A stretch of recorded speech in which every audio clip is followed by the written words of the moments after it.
Ano ang nangyari pagkasunod?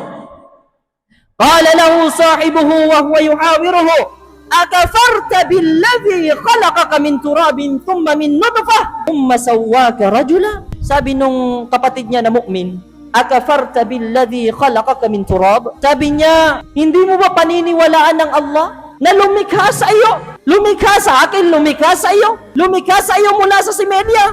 Thumma sawwaka rajula. Ngayon pagkaraan ay nilikha kanya na lalaki, tao. Akafarta billadhi khalaqaka min turab. Sabi niya, hindi mo ba paniniwalaan ng Allah? Sabi pa ng kanyang kapatid, lakinnahu wallahu rabbi wala usyriku bi rabbi ahada. Ako sabi niya, sabi ng kapatid niya na lalaki, ako sabi niya, kailanman hindi ako magtatambal kay Allah. Kahit ganito man na mahirap ako, kung tignan mo, hindi ako magtatambal kay Allah. Sabi niya, walaula idh dakalta jannataka qulta ma syaa Allahu la quwwata illa billah in tarani ana aqalla minka malan wa walada. Sabi niya, hindi mo ba naisip, sabi niya, na kada pasok mo sa hardin mo, hindi mo man lang nasabi la quwwata illa billah, o la hawla wala quwwata illa billah. Hindi mo man lang yan nasabi? Hindi mo man lang naisip, o aking kapatid, na walang may kaya liban lamang ang kakayahan ni Allah. Nakikita mo ako, intara ni ana akalla minka malaw wa walada. Nakikita mo ako na, ako ang mas mahirap sa iyo. Ikaw ang mayaman, ako ang mahirap. Wala akong mga tauhan.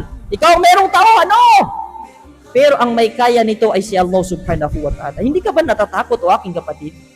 Ganyan ang nangyayari sa atin ngayon. Kaya wag niyong sabihin na ang mga ulama pakialamero. Mga ustad pakialamero. Dahil nanalo lang si Kwan ng ganito, ganyan. Haram, haram, haram. Pasalamat pa kayo, merong nagsasabi ng haram.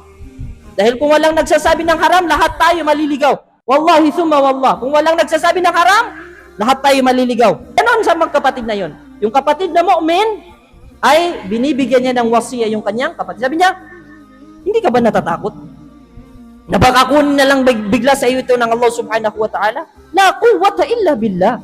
Dahil ang merong lang may kaya, ay ang Allah subhanahu wa ta'ala. Sabi niya, فَعَسَى رَبِّ أَن يُؤْتِيَنِي خَيْرًا مِنْ جَنَّتِكَ وَيُرْسِلَ عَلَيْهَا حُسْبَانًا مِنَ السَّمَاءِ فَتُصْبِحَ صَعِيدًا زَلَقًا أَوْ يُصْبِحَ مَاؤُهَا غَوْرًا فَلَنْ تَسْتَطِيعَ لَهُ طَلَبًا. Sabi niya, hindi ka ba natatakot, o aking kapatid? Na baka bigla na lang alisin sa iyo ni Allah subhanahu wa ta'ala ang pinaka-mamahal mo, pinaka-iingatan mo na hardin, o di kaya yung ilog, ay bigla na lang alisin ni Allah subhanahu wa ta'ala at doon niya ilagay sa pinakailalim ng kalupaan para hindi mo na makita. Hindi ka ba natatakot? Sabi niya, o aking kapatid. At ganun pa rin ang ginawa ng kanyang kapatid. Hindi pa rin siya natakot doon sa wasiya sinabi sa kanya ng kanyang kapatid. Pagkaraan ng ilang araw, dahil ang gawain ng kapatid na yon, parati niya binibisita ang kanyang hardin. Hanggang sa dumating ang isang umaga, habang siya ay naglalakad, hindi pa siya napaparoon, hindi pa siya nakakapasok doon sa kanyang hardin. Natatanaw niya na ang usok na napakalawak. Ito ay binanggit sa Suratul Kahf.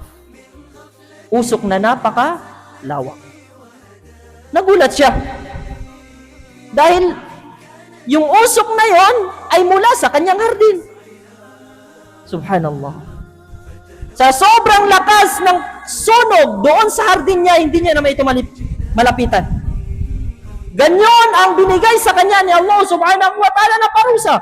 Wa uhita bi thamarihi fa asbaha yuqallibu kaffayhi ala ma anfaqa fiha wa hiya khawiyatun ala urushiha wa yaqulu ya laitani lam ushrik bi rabbi ahada.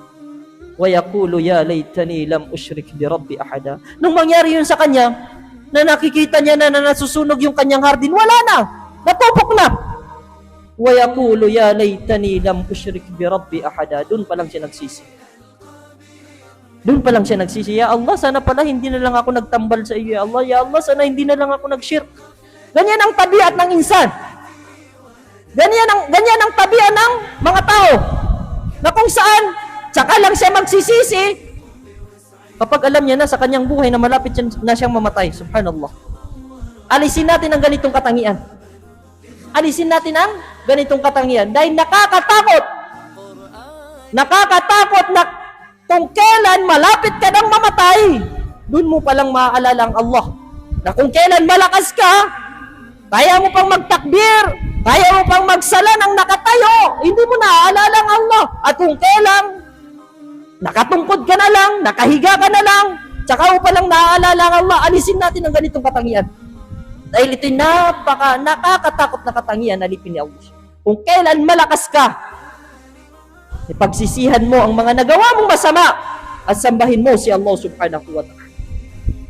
Wa yaqulu ya laitani lam ushrik bi rabbi ahada. Sabi nung lalaki, ya Allah, sana hindi na lang ako tambal sa iyo, ya Allah, para hindi mo ito ginawa.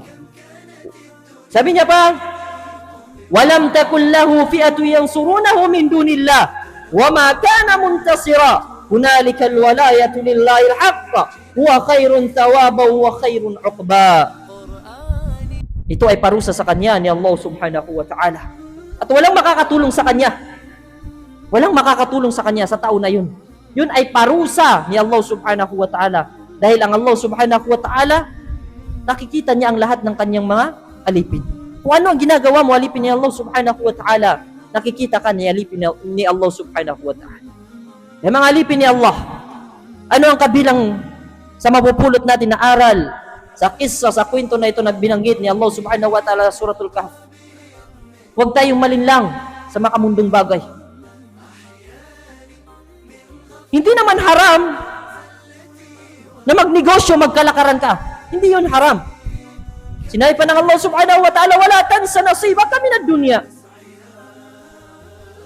Fa idza qudiyatis salatu fantashiru fil ard. Napakaraming dalil. Pagkatapos mong magsala, fantashiru fil ard. Hanapin mo yung hanap buhay mo. Pagkatapos mo magsala. Wala tansa nasibaka minad dunya. Huwag mong kalimutan yung mundong bagay. Basta, huwag mo rin kalimutan ang pag-alala kay Allah, mga ipinag-utos ni Allah subhanahu wa ta'ala. Magiging haram lang yon kapag kinalimutan mo ang mga ipinag-utos ni Allah subhanahu wa ta'ala. Wa qulu qawli hadha wastaghfirullaha li wa lakum wa li sa'iril muslimina min kulli dhanbin fastaghfiruhu innahu huwat tawwabur rahim.